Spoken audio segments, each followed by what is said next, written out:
To import a BullX Neo wallet to Nova, you'll need to start by creating a BullX account if you don't already have one. Once you have an account, go to BullX Neo and click on Wallet Manager.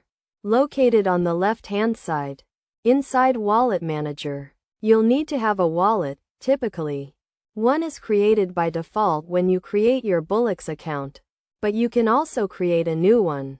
After accessing your wallet, you'll see a private key, which you can download. It's essential to keep this private key secure and not share it with anyone.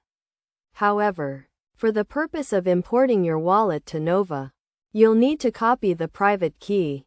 Next, head to Telegram, where you can use either the web version on your mobile phone or the desktop version.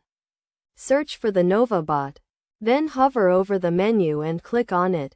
From there, select Wallets and then Import Wallet.